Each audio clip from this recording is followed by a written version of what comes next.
अपने नेत्र बंद कीजिए।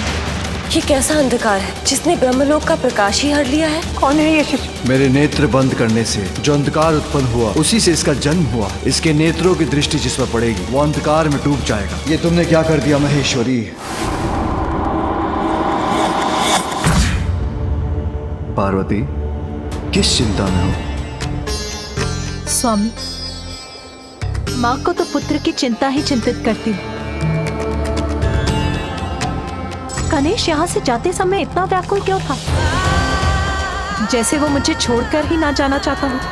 पार्वती, चिंता विचार का विकार है। जीवन में उत्पन्न किसी भी समस्या का समाधान चिंता से नहीं, कर्म से ही प्राप्त होता है। इसलिए भविष्य की चिंता से वर्तमान के सुख का त्याग करना उचित नहीं। तुम्हारे पुत्र की मातृभक्ति अपूर्व है। वो तुम्हारे सानिध्य का सुख और दुलार पाना चाहता था, तो इसमें चिंता की क्या बात है?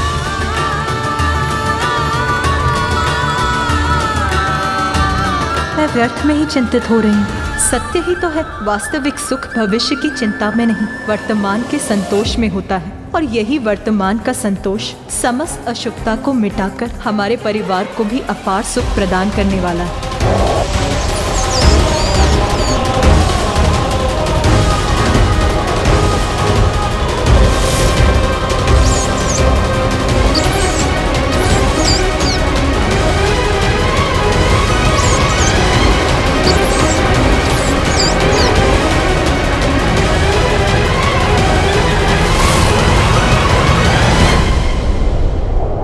क्या कारण है इस चिंता का जो किसी गुप्त शत्रु के समान बार बार मेरे मन में प्रवेश कर उस पर आघात कर रही है?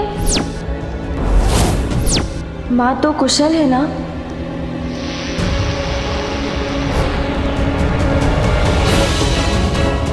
किंतु कुशल क्यों नहीं होंगी माँ? पिता श्री महादेव और माँ शक्ति का संयोग जहाँ हो वहाँ भला महादेव की शक्ति का क्या हित हो सकता है?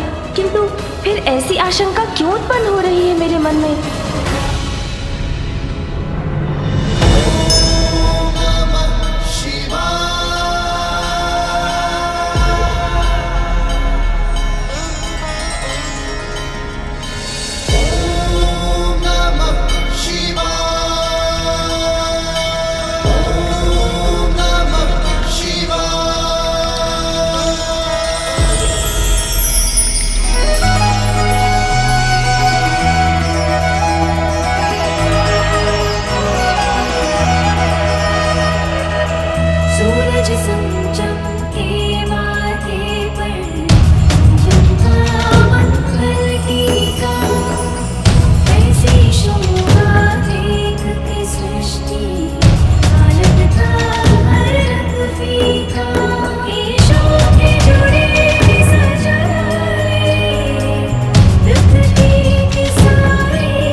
महादेव अपने ध्यान में कितने दिव्य प्रतीत हो रहे हैं।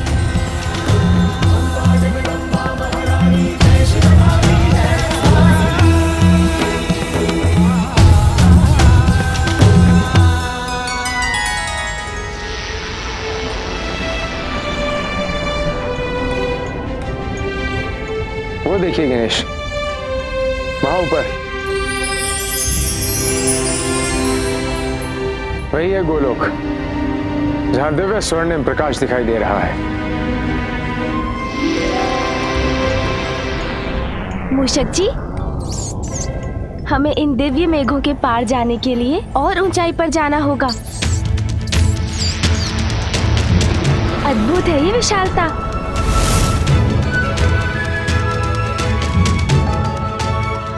कितना अद्भुत, कितना भव्य है ये दृश्य। हाँ प्रभु, आश्चर्य, गोलोक का द्वार तो इन दिव्य मेघों से निर्मित है।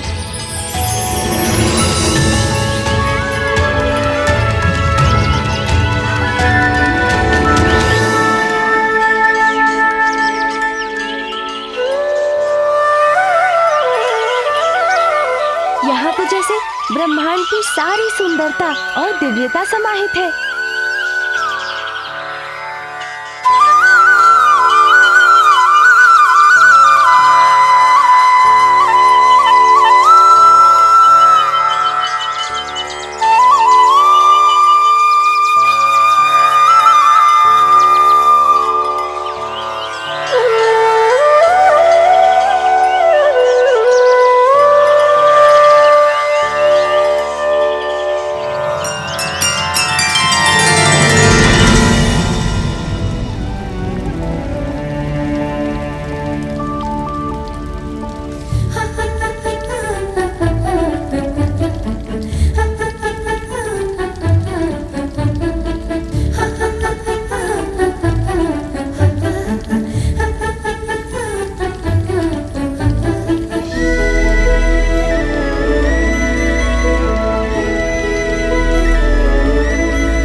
प्रणाम स्वामी।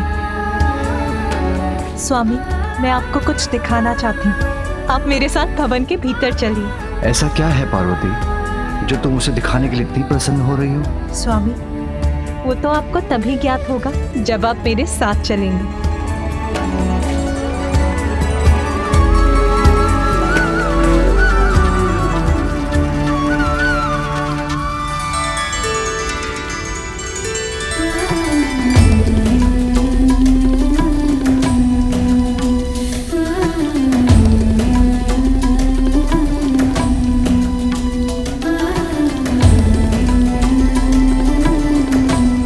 बताओ पार्वती, ऐसा क्या दिखाना चाहती हो तुम? बताती हूँ प्रभु, आप विराजिए।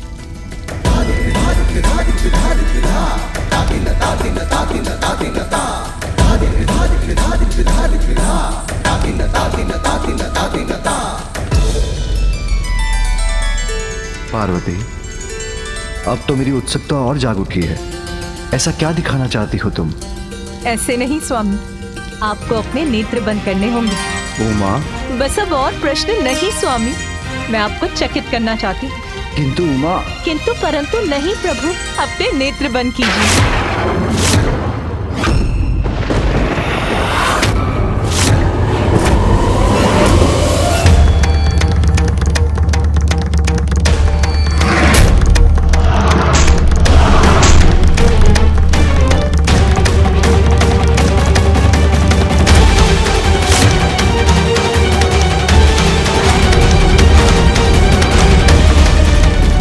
क्या हो गया?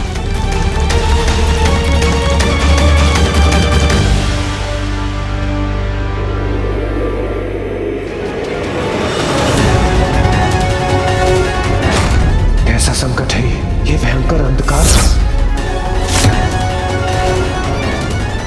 ये उचित नहीं हुआ।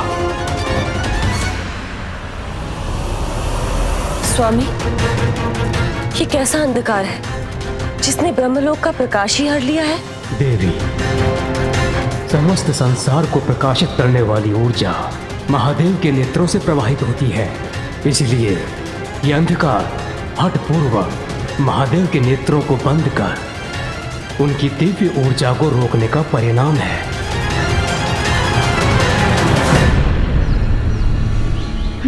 ये अकस्मात क्या हुआ? अचानक अंधकार कैसे छा गया यहाँ पे?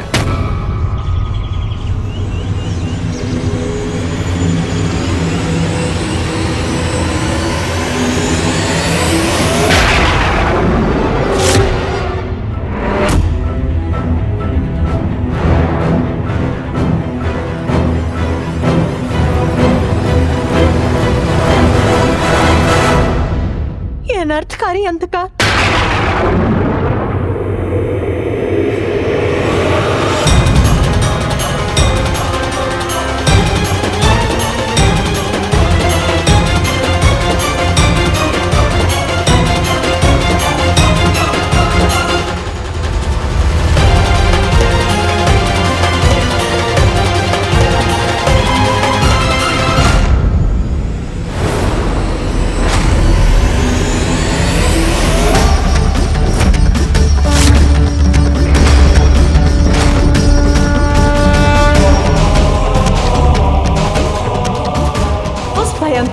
भगवान ने तो इस भयावह अंधकारमयी मेघ का रूप ले लिया है जो हमारी ओर ही बढ़ रहा है।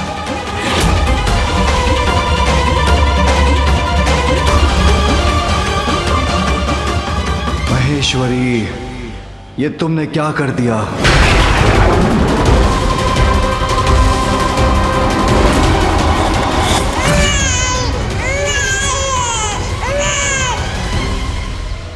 प्रकाश पुनः लौट आया, किंतु कैसी विचित्र घटना थी ये।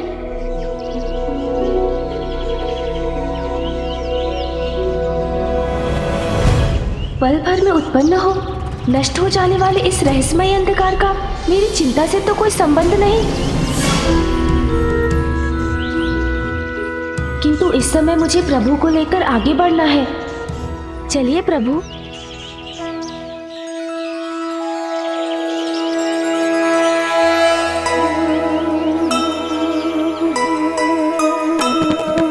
गोलोक को पहुँचे राम संग गणेशा,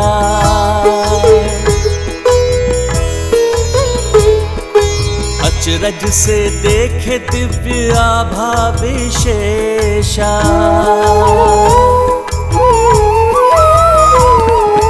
दृश्य मनोहारी आभास अनमोला, झूल रहे परम राधे कृष्ण हिंडोला।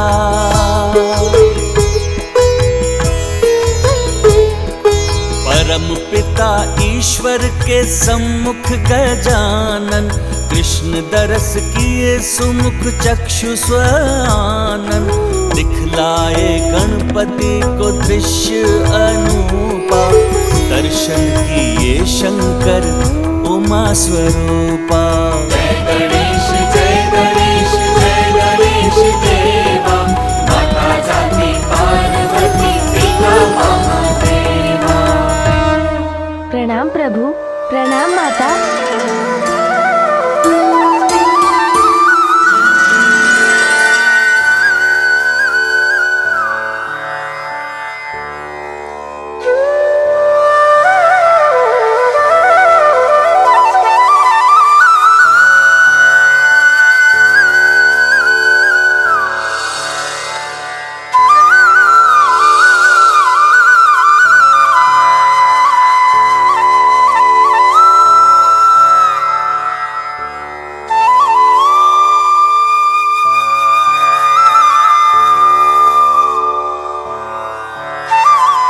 गोलोक में तुम्हारा स्वागत है गणेश।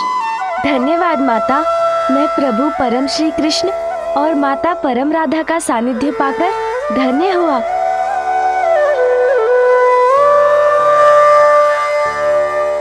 क्या हुआ गणेश? कोई जिज्ञासा है तुम्हारी जिसे तुम शांत करना चाहते हो? हाँ प्रभु, हमारे यहाँ पहुँचने के पूर्व जो अंधकार यहाँ सर्वत्र छा गया था, उसका क्या कारण था? अंधकार के गर्भ में ही प्रकाश छुपा होता है, अर्थात अंधकार का उत्पन्न होना उसी प्रकाश की आहट है जिसके विस्तार के लिए इस अंधकार से एक नवीन लीला का प्रारंभ हुआ है।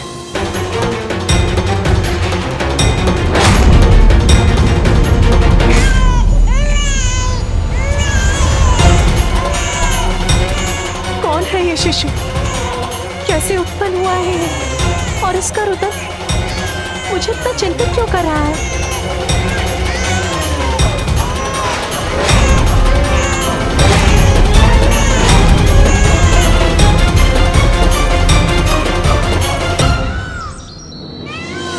उचित है प्रभु। तो मुझे ये भी बताइए कि माँ मुझे आपकी महिमा से परिचित कराती है तो वो सदा ये कहती है कि मैं आपके ही समान हूँ, किंतु दिव्यता और प्रभुता में आपके समान कैसे हो सकता हूँ मैं?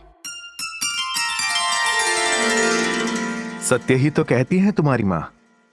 ध्यान से देखो, तुम और मैं वास्तविकता में समान ही तो हैं। जिस प्रकार तुम्हारे मुकुट पर मयूर पंख स्थित है, उसी प्रकार मेरे मुकुट पर भी तो है। तो हुई ना समानता। और तुम्हारे बालपन की लीलाएं तो मेरे स्वामी की उन लीलाओं के समान है जो वो प्रत्येक कल्प में गोकुल के कृष्णा रूप धारण कर अवतार लेते हैं। गणेश, अच्छा हुआ तुम परशुराम जी को साथ ले आए। प्रभु, माता, मैं आपके दिव्य दर्शन कर अपने क्रोध से मुक्ति पाने आया। परशुराम जी, आपने अपने क्रोध पर नियंत्रण पाकर अपने जीवन को एक नई दिशा दी है। प्रभु, इसका श्रेय तो माता पार्वती नंदन दिनेश को जाता है।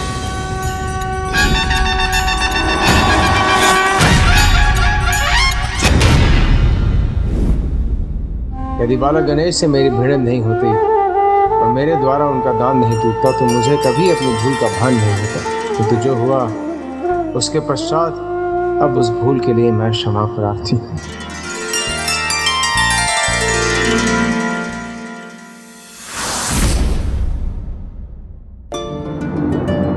मेरे नेत्र बंद करने से जो अंधकार उत्पन्न हुआ उसी से इसका जन्म हुआ है। इसका जन्म जैसे भी हुआ है, किंतु है तो ये एक शिशु ही ना।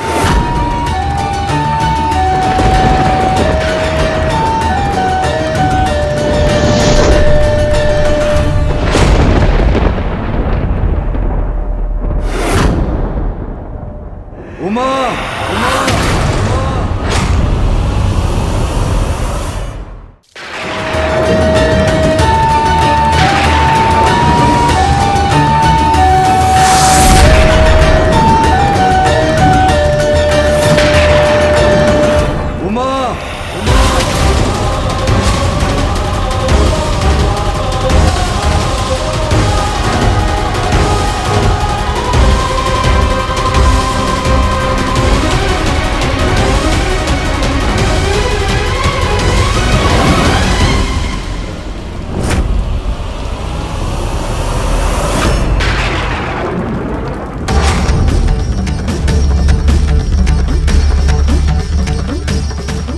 अंधकार से जन्मा ये शिशु मेरे सभी गुणों के विपरीत है। इसके नेत्रों की दृष्टि जिस पर पड़ेगी वो अंधकार में डूब जाएगा।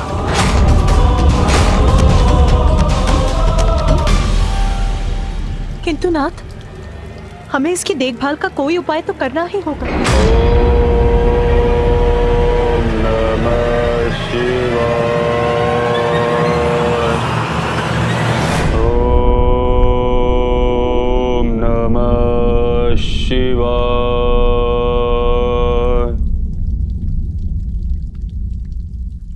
हिरण्याक्ष,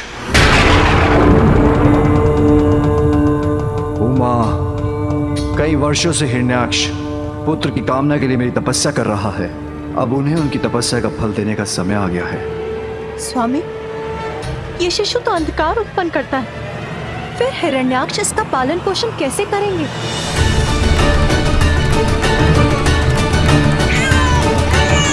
इस शिशु के पालन पोषण का अधिकार उसी को मिलना चाहिए जो लंबे समय से पुत्र कामना में मेरी तपस्या कर रहा है। ओम नमः शिवाय।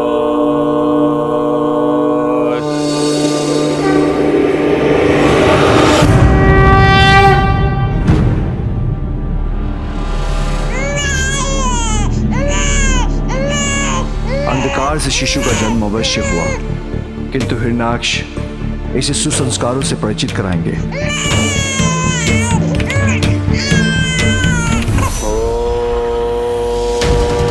नमः शिवाय।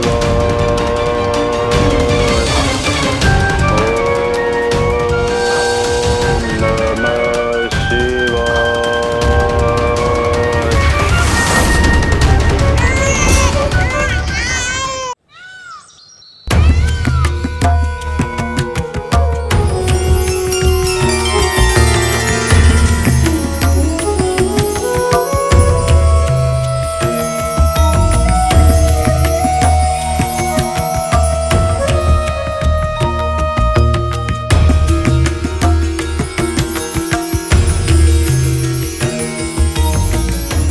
अमृतमय आभास, ऐसी परम सुख की प्राप्ति। मैं धन्य हो गया प्रभु, मैं धन्य हो गया माता, मैं धन्य हो गया। तमसो मां ज्योतिर्गमय। अर्थात मुझे अंधकार से प्रकाश की ओर ले चलिए। ये प्रार्थना जो करते हैं उन्हें ज्ञात होता है कि वो अज्ञानता रूपी अंधकार में घिरे हैं और ज्ञान रूपी प्रकाश की ओर बढ़ना चाहते हैं। इसीलिए भगवान उनको रास्ता दिखाते हैं। परंतु जो जन्म से ही अंधकार से परिचित है और अंधकार को ही सर्वत्र मानता है, उसे तो स्वयं भगवान भी अंधकार से नहीं निकाल सकते हैं।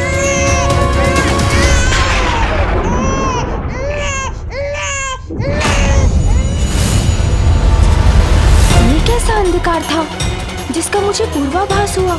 मुझे शीघ्र अतिशीघ्र यह जानना होगा।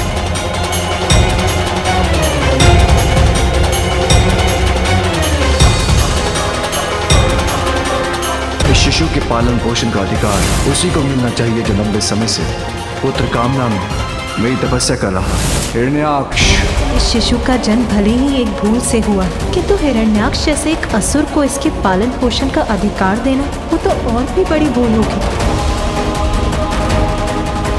भूल तो हो चुकी है पार्वती। जो तुमने किया वो अनुचित था। अब उसका परिणाम तुम्हें ही भुगतना होगा।